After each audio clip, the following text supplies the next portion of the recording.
자, 29강 들어가죠. 비율 분석법으로 가겠습니다. 29강입니다. 자, 순서를 제가 정했는데요. 그건 왜 그러냐면은, 화폐의 시장 가치를 고려한 거와 고려하지 않는 게 있어요. 그래서 고려하지 않는 어림세법까지 갔었죠. 자, 비율 분석법도 화폐의 시장 가치를 고려하지 않습니다.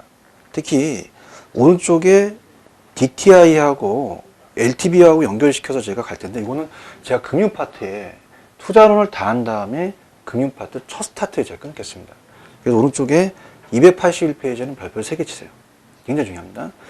자, 그럼 대부 비율이라는 자체가 우리가 첫 번째 비율 분석인데요. 자, 비율 분석은 비율 갖고 따지는 거예요. 비율 분석법. 자, 그래서 이제 우리가 첫 번째를 본다면, 비율 분석법을 본다면, 대부 비율이라는 게 있습니다. 대부 비율. 자, 우리가 이제 금융 파트에서 LTV라고 배워줄 거예요. 그래서 Loan to Value, 담보 인정 비율이라고 얘기하죠. 자, 그래서 예를 들어서 부동산의 가치가 1억이다. 그럼 부동산의 가치가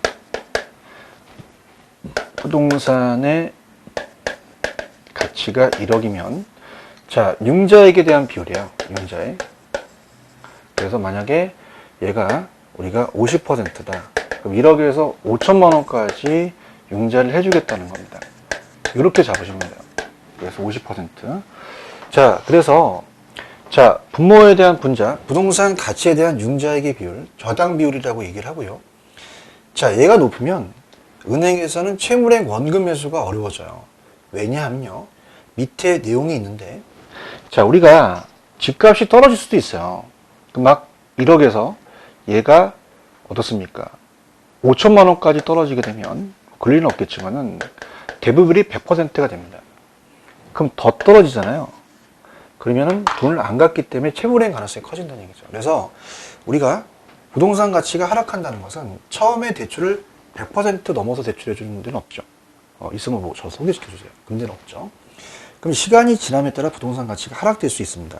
감가가 심하게 될 수 있죠. 100%를 초과할 수도 있다는 얘기예요. 그렇기 때문에 은행은 채무불이행 가능성이 차입자한테 커지기 때문에 그만큼 위험을 줄이려면 이 위험을 낮추는 게 낫죠. 그래서 항상 상한을 정합니다. 그 다음에 대부 비율과 부채 비율 간의 관계가 있는데, 자, 부채 비율이라는 자체가 나중에 이제 제가 계산 방식 때 좀 쉽게 접근하는 방법을 가르쳐 드릴 거예요.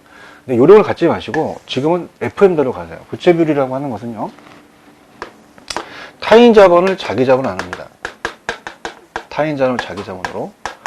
그럼 어떻습니까? 우리가 만약에 타인 자본이 400원이고요. 자기 자본이 100원이다. 자, 우리가 타인 자본이 자본이 되고, 그 다음에 우리가 어떻습니까? 자체적으로 여기 부채가 되고요. 이걸 이제 자본율로 나올 수 있거든요. 이 시험 문제. 자, 그러면은 4배란 뜻이에요. 4배. 400%가 되거든요. 그러니까 타인 자원이 100원에 대해서, 내 돈에 대해서 몇 배냐를 나타내는 거거든요. 자, 그러면은, 자, 특히 이제 그 박스에 보시면, 자, 융자액을 부채 잔금으로 넣어놓은 이유는 뭐냐면, 자, 우리가 시간이 지날수록 상환을 하거든요. 그러면 처음에 융자 받았던 금액보다 잔액이 적어지겠죠. 그래서 부채 잔금이라는 표현을 쓰고요. 대부 비율과 부채 비율은 밀접한 관계라는 얘기죠. 그럼 만약에 대부 비율이 50%다 라고 한다면, 자, 대부가 50이면 내 돈 내는 것도 50이 됩니다. 그러면 1이 되니까 100%가 부채 비율이 되겠죠. 자, 대부가 60입니다. 그럼 1억에 6천이 타인이고 4천이 내 돈이에요. 그럼 60%가 타인 돈이 되고 40%가 자기 돈이 되니까 1.5가 되죠. 그럼 150%가 되겠죠. 그 다음에, 자, 대부 비율이 80%예요. 그럼 대부가 80이면 나는 20%라는 얘기죠. 자, 4배가 돼서 400%가 됩니다. 400%가. 그래서 대부 비율이 높아지면 부채 비율도 높아지기 때문에 밀접한 관계가 있다는 얘기예요. 특히 이제 대부가 100%면 부채 비율이 무한대로 갈 수도 있죠. 이렇게 염리 보시고요. 그 다음에 이제 오른쪽에 DTI는 굉장히 중요합니다.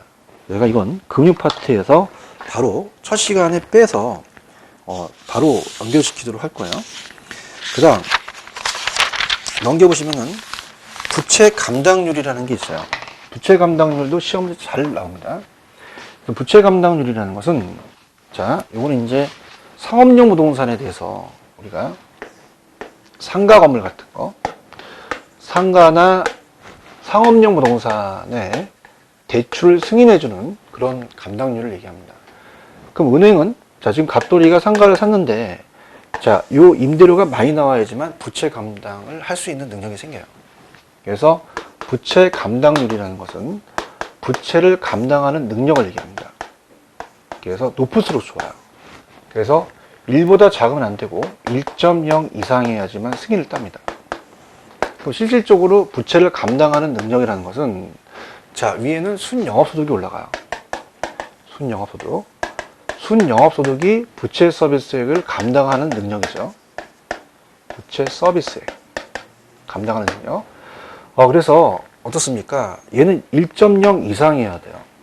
자, 그래서 우리가 순영업소 부채 수업이 몇 배가 되는 거죠. 그래서 그 1.4나 1.6 정도 돼야 승인을 해준다.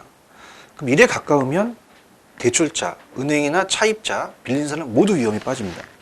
그럼 1보다 작으면 더 위험하죠. 순영업소 부채 수업 감당이 부족하다는 거죠. 1보다 커야 된다는 거고요. 그 다음에 이제 이거는 높아야 된다는 거죠. 비율이. 그 다음에 이제 어떻게 암기하시냐면, 암기 기법인데, 제 친구가 상가 건물을 사서 부채 감당률을 한 2를 받았어요. 굉장히 높게 받았죠. 야, 너 자신 있냐? 그렇게 임대사업 잘 되니? 그랬더니 1층에 순두부찌개가 있대요. 순두부찌개가 대박을 터져서 줄을 쓴대요. 그럼 우리가 이렇게 해보세요. 자, 이 T라는 건 이제 투라고 보고요. 순투. 그죠? 그래서 T라는 건 이제 투라고 얘기하고, 순투부. 자, 순두부, 순투부. 투라는 것은 이제 항상 나누는 걸 투라고 이제 제가 얘기할 거거든요. 순투부라고 암기를 하십니다. 그래서 순두부찌개, 순투부. 이렇게 암기하시면 되고, 그 다음에, 자, 이 비율은 높아야 되는 거죠. 그래서 또 높아야 되는 게 총 자산 회전율을 제가 앞쪽에서 얘기했습니다. 그래서 우리가 조소득 승수와 역수죠. 그래서 총 자산 회전율도 높아야 돼요. 당연히. 그래서 회전율이라는 것은 총 자산의 매상의 회전율을 얘기합니다. 매출액에. 매상에 대한 회전율. 매상의 회전율. 자, 그래서 어떻습니까? 조소득에 대해서 앞쪽에서 좀 전에 부동산의 가치에 대한 조소득의 비율이라고 그랬어요. 그럼 만약에 1억에서 우리가 소득이 1억이면 1회전 됐죠. 그러면 회전율이 좋을수록 우리가 빨리빨리 그 장사를 하더라도 회전율이 빨라지잖아요. 그죠? 회전율이 높을수록 좋은 거죠. 이건 높아야 돼요. 그죠? 근데 낮아야 되는 비율 분석이 있습니다. 낮아야 되는 비율 분석은요. 자, 이렇게 봅니다. 오늘 제가 지금 안 적더라도 채무불이행을 많이 하면 안 좋죠. 채무불이행률이 낮아야 되고, 자, 그럼 영업 경비가 적게 나와야 돼요. 그죠? 이렇게. 그래서 채무불이행률입니다. 채무 불이행률. 자, 그래서 우리가 유형순이라고 이제 암기하시는데 밑에는 유효소득이 깔려요. 유효총소득이죠. 그래서 유효소득은 실제로 들어오는 돈이고, 영업경비와 부채 서비스에 실제로 나가는 돈입니다. 영업경비와 그 다음에 부채 서비스액은 실제로 나가는 거기 때문에 크면 위험합니다. 그래서 유효소득이 영업경비와 부채 서비스를 감당할 수 있는 능력이기 때문에, 자, 이 비율이 클수록 채무의 가능성이 커져요. 낮아야 됩니다. 자, 영업경비도 낮아야 되죠. 그래서 이 영업경비 비율이 안 나오다가 우리가 요번에 27회 때 나왔어요. 그럼 영업경비 비율도 낮아야 됩니다. 우리가 무슨 비율? 그러면 앞에 게 올라가거든요. 그럼 이거는 조소득에 대한 영업경비예요. 조소득에 대한 영업경비. 자, 이것도 낮아야지 좋다. 그래서 조소득에서 차지하는 비율이 재무관리 상태를 파악하기 때문에 낮아야 된다. 그래서 비율 분석법이라는 것은, 자, 이것도 이제 구성하는 축의 잘못 나오게 되면 그 자체가 왜곡될 수도 있어요. 대비율의 계산 시 부동산 가치가 과대평가되어 있으면 대비율은 좀 낮게 왜곡도 표시가 되거든요. 자, 그 다음에 이제 투자자는, 은행은 지분투자, 내가 투자한 건 지분투자가 되고, 은행은 저당투자자죠. 그럼 관련된 목적이 틀릴 수도 있습니다. 은행은 이자 수익은 난 지분 수익 다르게 나타날 수 있고요. 어떤 투자자한테 좋지만 다른 투자는 나쁘게 나타날 수도 있고. 그 다음 이제 가장 중요한 게 3번이에요. 자, 비율 분석은 이 투자 판단을 할 경우 동일한 투자 대안일지라도 지표에 따라 투자 결정이 다르게 나타나죠. 자, 우리가 아까 가공기 이용수 부세 형태 중에서 자, 우리가 앞쪽에 조소득이 크다는 자체는 회전율이 높은데 밑에 영업 경비를 안 봤어요. 근데 영업 경비가 더 많이 나갈 수 있죠. 그럼 한 대안을 판단했을 때 지표가 달라서 얘는 선택을 가능하지만 얘는 기각할 수 있다는 거죠. 지표에 따라 다르게 나타날 수 있다는 겁니다. 자, 이렇게 보세요.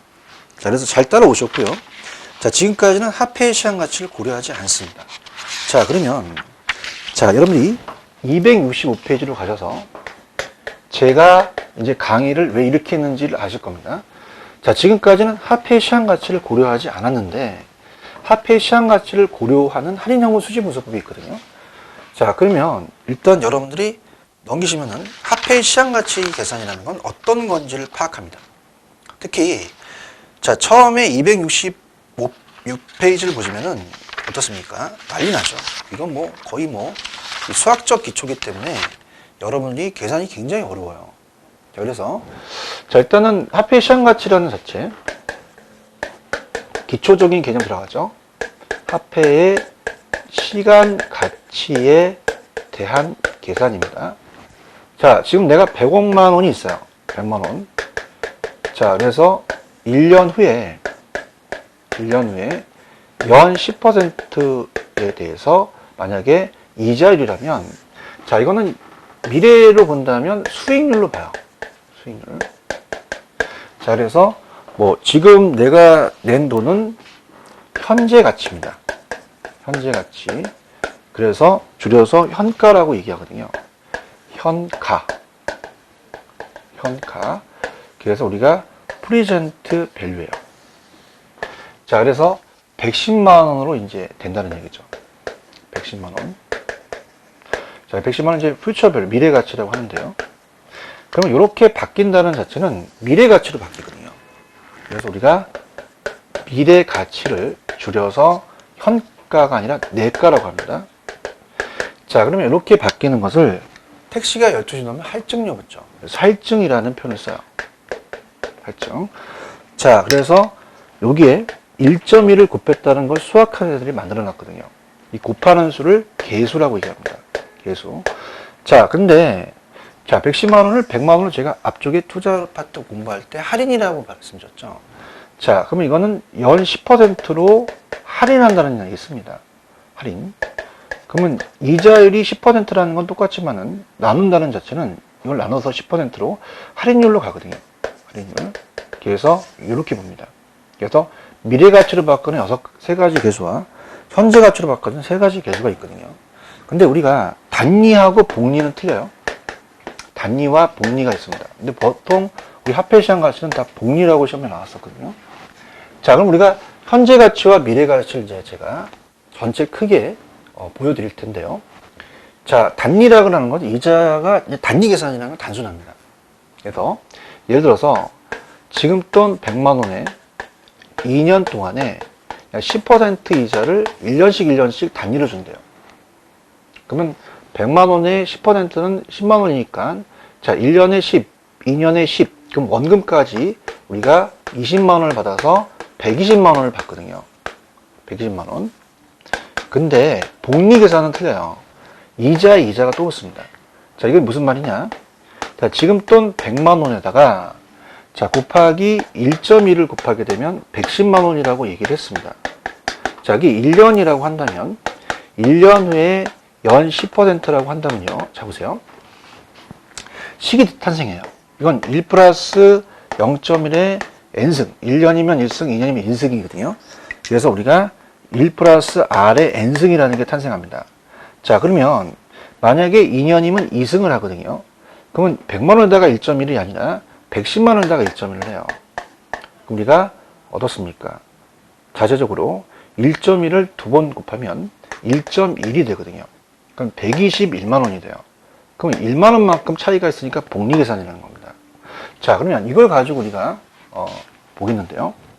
자, 이 100만 원이라는 자체는 딱 한 번 지급되니까 일시불입니다. 그럼 일시불을 가지고 우리가 일시불의 미래 가치를 구합니다. 그럼 그때 쓰는 계수가 일시불의 미래 가치 계수라는 거죠. 줄여서 내가 계수라고 합니다. 그럼 요게 탄생이 돼요. 1 플러스 R의 n승. 근데 만약에 지금 현재 가치로 110만 원을 1년 전으로 할인할 수 있거든요. 그럼 100만 원으로 돌려온다는 거죠. 그럼 희한하게 1.1로 나누게 됩니다. 그죠? 그럼 우리가 110만 원에다가 곱하기 1.1분의 1을 곱하게 된 거죠. 그럼 100만 원으로 돌아오잖아요. 그럼 이것도 곱해주는 계수입니다. 그죠? 그러면 이 계수는 자 현재 가치로 바뀌었죠. 그래서 이거는 우리가 일시불의 자 달라요. 일시불의 현재 가치 계수라고 그래요. 현재 가치 계수. 현재 가치 계수라고 합니다. 자, 현재 가치를 줄여서 현가라고 얘기하죠. 자, 그러면은 어떻게 돼요? 이 식이 얘와 요거 우리가 그대로 간다면 1 플러스 R의 n승분의 1이거든요. 역수관계예요. 역수. 아까는 곱해줬는데 나눠줬죠. 그럼 요거는 1이 생략됐으면 얘는 얘분의 1이죠. 그럼 얘가 만약에 계산 문제 5라고 한다면 1이 생략했기 때문에 5분의 1이고 곱하면 1이 된다는 거죠. 자, 그래서 오른쪽에 일단 박스는 제가 이따 해드리고요. 267페이지 가셔서 미래가치 계산에 이제 일시불의 미래가치서부터 나와요. 그죠? 그래서 이제 천천히 전체적인 틀을 우리가 한번 보겠습니다. 그래서 6가지 계수가 있어요. 6가지 계수. 그래서 미래가치 계수 3개와 현재가치 계수 3개가 있습니다. 자, 그래서 가볼게요.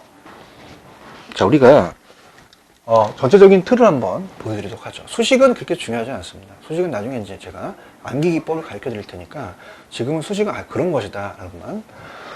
자, 미래가치입니다. 미래가치. 그래서 우리가 일시불의 미래가치 계수는 어떨 때 쓰는 것이냐. 미래가치를 줄여서 내가라고 하죠. 그러면 우리가 어떻습니까? 좀 전에 자 지급돈 100만 원 1년 후에 110만 원이니까 일시불의 미래가치를 알고 싶다는 거죠. 미래가치 이걸 모르는 겁니다. 그럼 우리가 일시불에다가 곱하기 일시불에 줄여서 내가계수를 곱하는 거죠. 내가계수. 그럼 이 내가계수가 어떻게 구했어요? 불러보세요. 우리가 1 플러스 R의 n승이 되잖아요. 그죠? 자, 그 다음 우리가 현재 가치라는 게 있죠. 그럼 현재 가치를 구한다. 그럼 현재 가치는 쟤와 역수관계였습니다. 그래서 이거는 일시불의 현재 가치 계수를 이용하죠. 현재 가치 계수. 그래서 현재 가치를 줄여서 우리가 현가라고 하죠. 그래서 일시불의 현재 가치를 구합니다. 일시불의 현재 가치. 그럼 일시불의 현재 가치를 구할 때 우리가 일시불은 알고 있고 현재 가치를 모르고 있죠. 그럼 일시불에다가 자, 일시불의 현가 계수를 곱해요. 일시불의 현가 계수를 곱합니다. 자, 그러면 어떻습니까? 이건 역수니까 우리가 1 플러스 R의 n승분의 1이죠. 자, 그럼 이건 1 플러스 R의 마이너스 n승이라고도 하거든요. 그럼 마이너스 n승이 나오면 이렇게 고치셔야 됩니다. 자, 그래서 이 두 가지가 역수관계다. 이렇게 얘기했죠. 역수.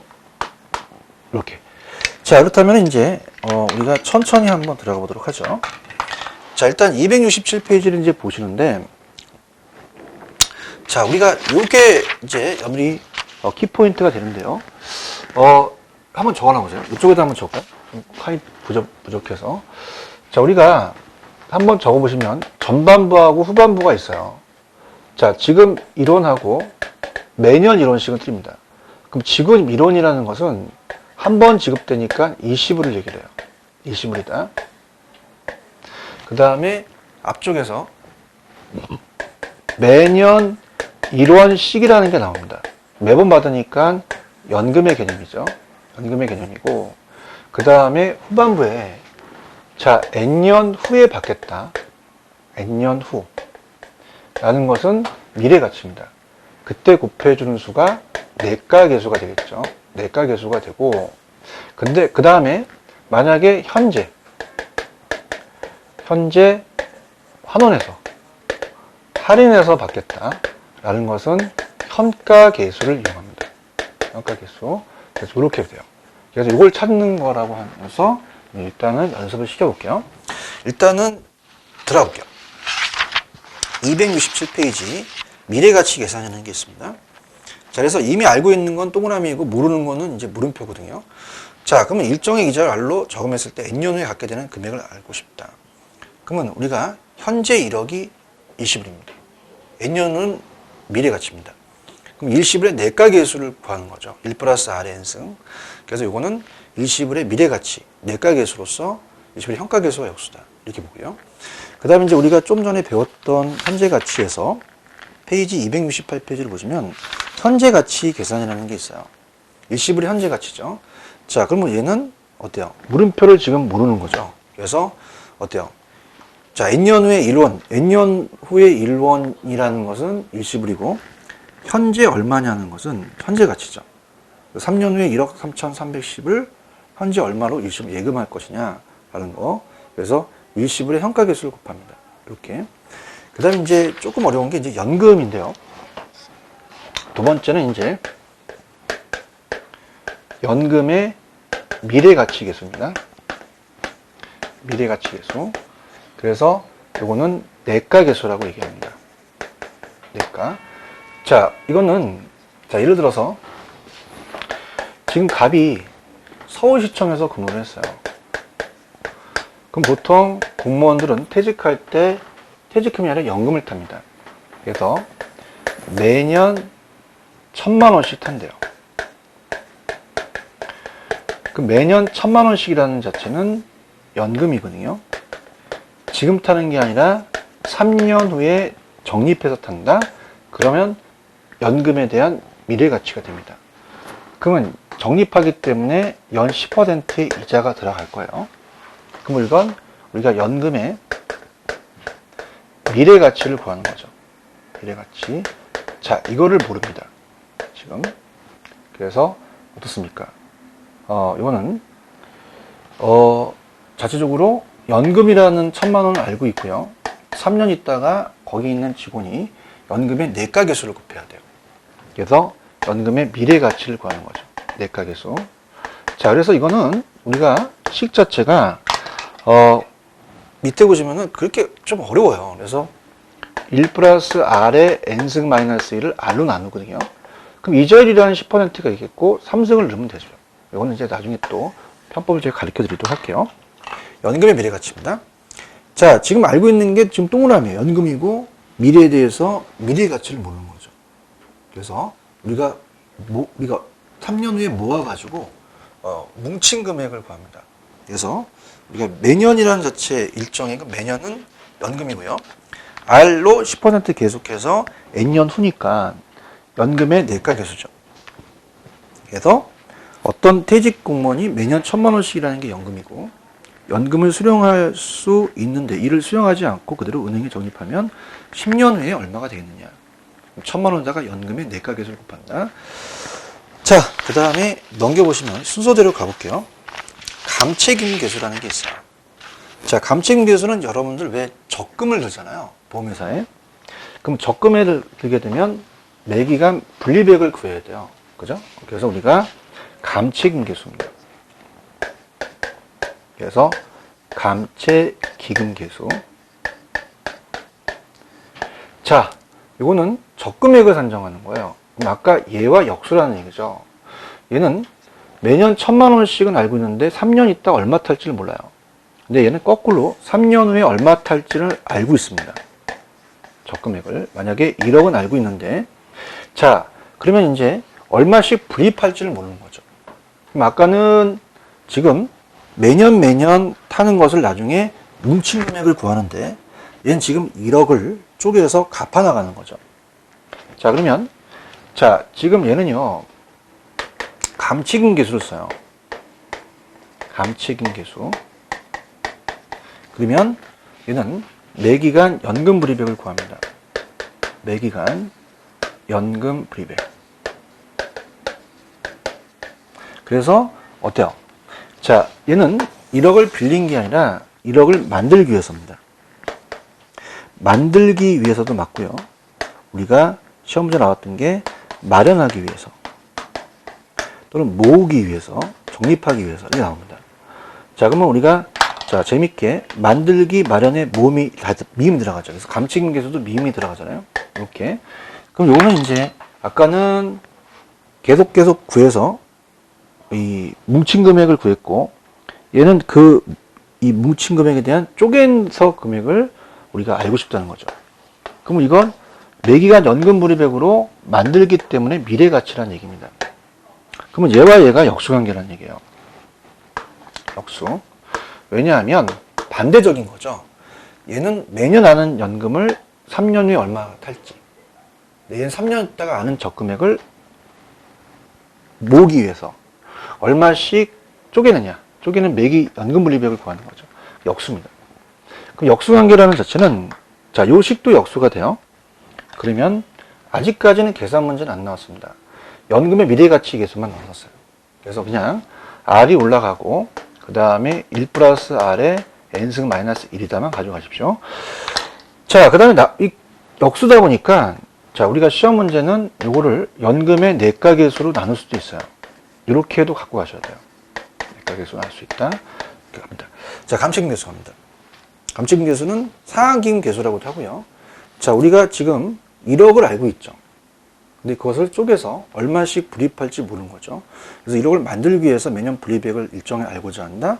연금의 내가계수 역수인 감치금 계수를 이용합니다.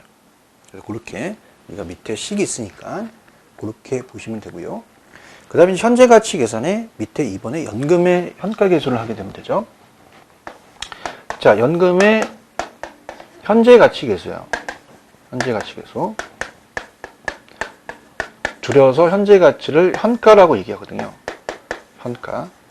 자, 그럼 이거는 자, 아까 갑돌이는 자, 을돌이와 서울시청에서 같이 근무했는데 갑돌이는 매년 1,000만 원씩 1,000만 원씩 타는 게 아니라 3년 후에 10% 이자로 적립해서 탑니다. 근데 을돌이는 어떻습니까? 그거를 현재 치킨 사업을 하기 위해서 땡겨서 받아요. 할인해서 받죠. 적게. 그럼 이거는 연금의 현재 가치라는 얘기예요. 연금의 현재 가치. 자, 이걸 모르는 거죠. 그러면은 연금에다가 연금의 현가계수를 곱합니다. 연금의 현가계수. 아까 똑같아요. 쟤도 뭉친 금액 구하는 거죠. 얘도 현재 가치로 땡겨서 얼마만큼 받느냐. 뭉친 금액이죠. 그러면은 자, 요거는 어떻게 돼요? 밑에 연금 현재 가치는 내가 지금 땡겨서 받는 금액을 몰라요. 그럼 우리가 어떻습니까? 1,000만 원, 1,000만 원을 땡겨서 받죠. 그 다음 이자 R이고 기간이 N일 때 매년 이론식이라는 건 연금입니다. 그럼 매년 동안 받게 될 연금을 일시불로 환원해요. 현가죠. 일시불의 현가 계수를 이용한다. 그래서 어떤 퇴직 공무원이 매년 1,000만 원씩은 연금이고 10년 동안 연금을 수령할 수 있는데 목돈이 필요해서 일시불을 수령한다는 자체는 일시불을 현재로 땡긴다. 연금의 현가 계수를 이용하겠죠. 그 다음에 이제 저당상수라는 게 시험 문제 잘 나와요. 그래서 밑에 나와 있는 자체가 우리가 이제 넘기더까지가 시험 문제 잘 나오는 파트거든요. 그래서 미리 좀 간다면 저당상수도 아까 감치금 계수와 똑같이 1억을 쪼개서 갚아 나가는 겁니다. 아까 뭉친 금액 구하는 건데요. 그럼 저당상수라는 것은 자, 얘랑은 틀려서 아까 1억을 만들기 위해인데 얘는 1억을 빌렸을 때요. 차입했을 때. 자, 그래서 얘는 우리가 그 원리금이라는 거 아시잖아요. 원금 가이자. 그 원리금 균등 상환액을 구합니다. 상환액. 그러면 융자액이라는 금액은 아니지만 이거를 쪼개는 거죠. 쪼개서 저당상수를 이용합니다. 그래서 이 두 가지가 역수관계예요. 그죠? 그래서 어떻습니까? 자체적으로 우리가 거기에 대해서 원리금이 얼마냐는 것이니까 현재 가치죠. 이렇게. 그러면 우리가 자체적으로 지금 본다면 이 두 가지가 역수라는 거죠. 그래서 역수라는 자체는 이제 이 뒤에 잔금 비율이 있고 그렇거든요. 그래서 그거는 제가 추가적으로 뒤에서 말씀을 드릴 거고요. 자, 은행에서 이렇게만 보세요. 은행에서 만약에 10년 상환이다. 그럼 우리가 원리금이라는 것은 연금을 얘기합니다. 연금. 그럼 우리가 어때요? 우리가 6년 동안 갖고 4년이 남았으면은 1년, 2년, 3년, 4년, 5년, 6년, 1년, 2년, 3년, 4년이라면 땡겨서 갚아버리는 거죠. 그럼 다시 땡긴다면 다시 원금이 오거든요. 그래서 자, 얘는 1억을 가지고 빌려서 갚아나가는 연금을 구하는 거고 연금을 땡겨서 갚은 거죠. 그러니까 역수관계라는 얘기입니다. 이건 이따 제가 뒤에 파트에 박스를 다시 해드릴 거예요. 그럼 저당상수는 제일 중요한 게 어떻습니까? 일정액을 빌려서 매년 갚아나갈 원금과 이자를 구하는 거죠. 부채 서비스. 그래서 어떤 사람이 주택을 구입하기 위해서 6천만 원을 대출받았다. 얼마씩 균등하게 상환해야 되느냐. 이렇게 되는 거죠. 이 두 가지가 역수라고 그랬죠. 그래서 역수는 연금의 현가계수로 나누면 되거든요. 나누면 된다. 그 다음에 이 식은 아까도 말씀드렸지만은 그냥 그렇다 그냥 보시면 돼요. 자, 어떻습니까? 우리가 이 저당상수도 R이 올라갑니다. 그러면서 부호가 1 마이너스, 자, 1 플러스 R의 마이너스 N승이거든요. 자, 얘는 어떻게 돼요? 1 마이너스 1 플러스 R의 마이너스 N승을 우리가 어떻습니까? R로 나누거든요. 이 마이너스라는 뜻은 이렇게 분수를 또 굳히셔야 돼요. 근데 우리가 시험 문제에 연금의 미래가치계수, 연금의 현가계수는 제가 나중에 편법을 가르쳐 드립니다. 야매를. 그러니까 지금 그냥 이렇게 된다고만 하시고 같이 가시면 되고요. 자, 그렇다면은 역수관계라는 게 중요하죠. 그래서 상한조변표라는 자체는 제가 따로 말씀을 드릴게요. 여기는 상당한 시간이 소요되거든요. 그래서 여러분이 그 역수관계라는 자체는 우리가 이제 지금 봤던 게 비율 분석까지 봤죠. 30강 때 그 상한조변표를 제가 해드리고요. 지금 29강까지는 그 저당상수까지 봤고요. 그 다음에 267페이지로 가시면 역수관계를 봅니다.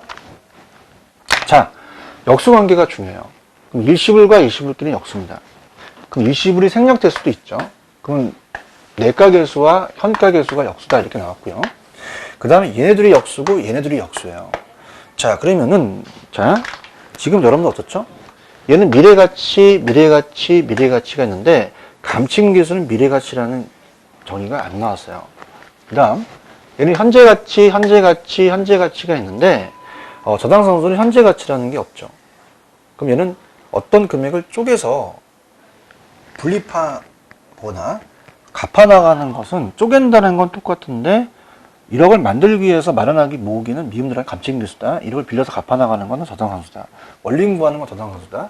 이렇게 보는데 자, 이렇게 합니다. 그러면 우리가 일단 원리로 본다면 감칭계수는 미래가치예요.